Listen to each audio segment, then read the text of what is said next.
नए वक्फ कानून को लेकर सियासत गरमाई हुई है। जहां बहुजन समाज पार्टी प्रमुख मायावती ने वक्फ संशोधन विधेयक पर लोकसभा में हुई चर्चा में नेता प्रतिपक्ष राहुल गांधी की खामोशी पर सवाल उठाए हैं। मायावती ने कांग्रेस और भारतीय जनता पार्टी पर भी हमला बोला है। बसपा प्रमुख ने आरोप लगाए हैं कि राहुल गांधी की चुप्पी से इंडिया गठबंधन में बेचैनी है। मायावती ने ट्वीट करते हुए लिखा कि वक्फ संशोधन बिल पर लोकसभा में हुई लंबी चर्चा में नेता प्रतिपक्ष राहुल गांधी द्वारा कुछ नहीं बोलना अर्थात सीएए की तरह संविधान उल्लंघन का मामला होने के विपक्ष के आरोपों के बावजूद इनका चुप्पी साधे रहना क्या उचित है।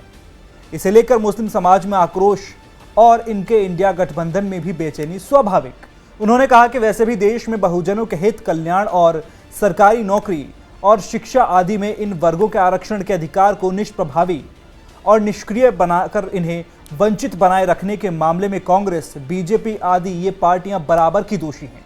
धार्मिक अल्पसंख्यकों को भी इनके छलावे से बचना जरूरी है।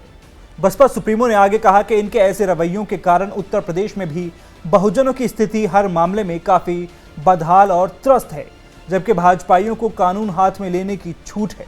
साथ ही बिजली और अन्य सरकारी विभागों में बढ़ते हुए निजीकरण से हालात चिंतनीय हैं। सरकार जन कल्याण का संवैधानिक दायित्व सही से निभाए। इससे पहले मायावती ने कहा था कि संसद में वक्फ संशोधन बिल पर सत्ता और विपक्ष को सुनने के बाद निष्कर्ष यही निकलता है कि केंद्र सरकार यदि जनता को इस बिल को समझने के लिए कुछ और समय दे देती और उनके सभी संदेहों को भी दूर करके जब इस बिल को लाती तो ये बेहतर होता। दुख की बात है कि सरकार ने इस बिल को बहुत जल्दबाजी में लाकर जो इसे पास कराया, ये उचित नहीं। अब इस बिल के पास हो जाने पर यदि सरकारें इसका दुरुपयोग करती हैं तो फिर पार्टी मुस्लिम समाज का पूरा साथ देगी। ऐसे में इस बिल से पार्टी सहमत नहीं है। वहीं राहुल गांधी ने बुधवार को वक्फ संशोधन अधिनियम की आलोचना करते हुए इसे संविधान विरोधी और धार्मिक स्वतंत्रता पर हमला बताया था। राहुल गांधी ने चेतावनी दी थी कि बहुत जल्द ही सत्तारूढ़ बीजेपी और आरएसएस सिखों और ईसाइयों सहित अन्य अल्पसंख्यकों के अधिकारों को निशाना बनाना शुरू कर देंगे। बता दें कि बसपा प्रमुख ने इससे पहले गुरुवार को केंद्र सरकार से नए वक्फ कानून के प्रावधानों पर पुनर्विचार करने और इसे फिलहाल निलंबित करने को कहा था।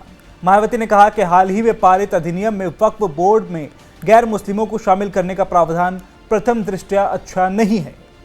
बता दें कि वक्फ कानून को लेकर पहले ही काफी बवाल देखा जा चुका है और विपक्ष लगातार इसे गैर संवैधानिक बता रहा है। विपक्ष से लेकर all India Muslim person law board ने इसका कड़ा विरोध जताया था। हालांकि उसके बावजूद दोनों सदनों में बिल पास हुआ और इसे राष्ट्रपति द्रौपदी मुर्मू की अनुमति भी मिल गई।